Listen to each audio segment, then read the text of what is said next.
Hi, welcome back to part 2 of the series about creating a routine about intentional movement and getting active. Last week, I talked about things that oftentimes moms use as excuses of why they can't get working out or why they can't get active or why they're too tired. But today I want to bring it back and talk a little bit about how my current journey really started. Hi, my name is Tammy and welcome to my channel, Pursuit Over Perfection, where I encourage women to organize their chaos one routine at a time. So I will admit that I was a very active child. I was a high school athlete and I tried to stay active in college. I still was active before having kids, and after I had my first, I did get back into the gym. But I noticed that with having my second, things were different. I wasn't prioritizing my time to get back to the gym. And in all reality, I actually had to visit my doctor because I was dealing with some postpartum anxiety. She knew who I was and knew me from years past. And really the first thing that she suggested is her prescription was get to the gym at least twice a week. In all reality, that helped a lot. I saw the difference that my mood was. I was able to burn off some steam and burn off some energy and, focus on me for a minute instead of it being 100% on my kids. Fast forward to my third child, and I was not active during my pregnancy. It was a rough pregnancy and it just was a lot different than my first two, and I wasn't near family, and so then I didn't have the support of having people around me, and so things just were different. After she was born, I really went into a funk, and the postpartum anxiety really took over.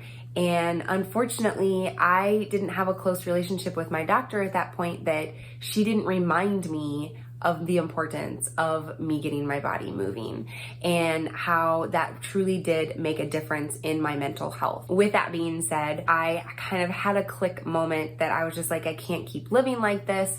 And I had some friends that had started working out a little more, and seeing them, I was like, okay, if they can do this, I can do this too. I didn't really know how to start. All I knew was that my daughter was still, I think she was 7 months old at the time. She was not sleeping through the night and I was exhausted. So there was not really gonna be an hour-long workout or even a 20-minute workout at that point.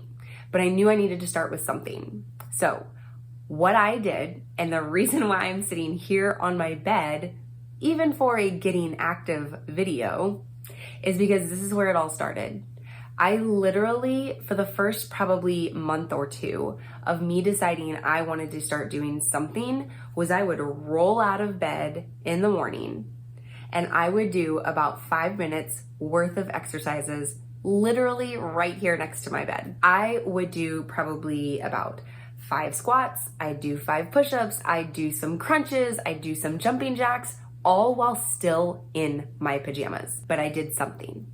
And then I would walk to my bathroom and I would brush my teeth and wash my face and get dressed and ready for the kids that day. But that was what started it all. I don't want you to think that it has to be this huge, grand gesture to get started.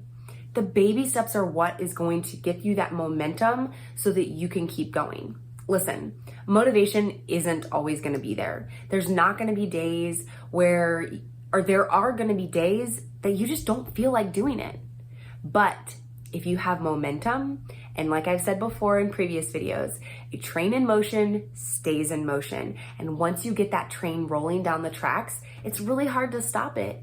And so if you can just get yourself to roll out of bed, do just a few exercises, a few reps at a time, you can get started. If you have something that's holding you back, you feel like you can't get started, you can do 5 squats, 10 jumping jacks, and maybe 10 sit-ups or crunches. And you can do that in probably less than 2 minutes. And that's just getting you started. The next thing that I did after I started doing that, I realized, okay, I can set aside 10 minutes to actually do a workout. And I was starting to do a little bit longer. I was starting to sweat and I didn't want to get sweaty in my pajamas.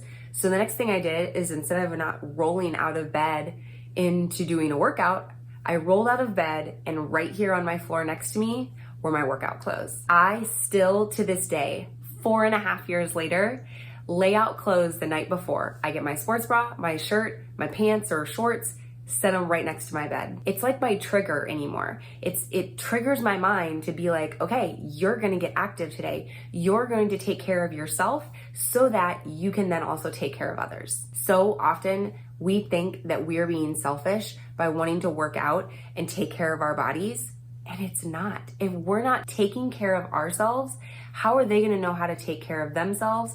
And who's gonna be there to help take care of them? It all starts with baby steps. And whether you do a small workout next to your bed, whether you get dressed on side of your bed, or whether you meet up a friend at a gym, no matter where you start, everyone has a day one, and you have to just decide to start. I've mentioned I have a habit tracker that you can get in a link down below. I also would love so much to work with you and help you hold yourself accountable. I am an encourager and I am a coach that can help you create these routines and these habits so that you can find more peace in your everyday life. This isn't meant to be a burden to you. This is meant to be something that routines can be flexible, and you're gonna have to make adjustments as life changes, but changes can be made and transformations can happen. There is still more to come, and I hope that you go ahead and give this video a thumbs up and be sure to subscribe to this channel so that you can watch the rest of this series on how to create a routine on getting active. Have a blessed day.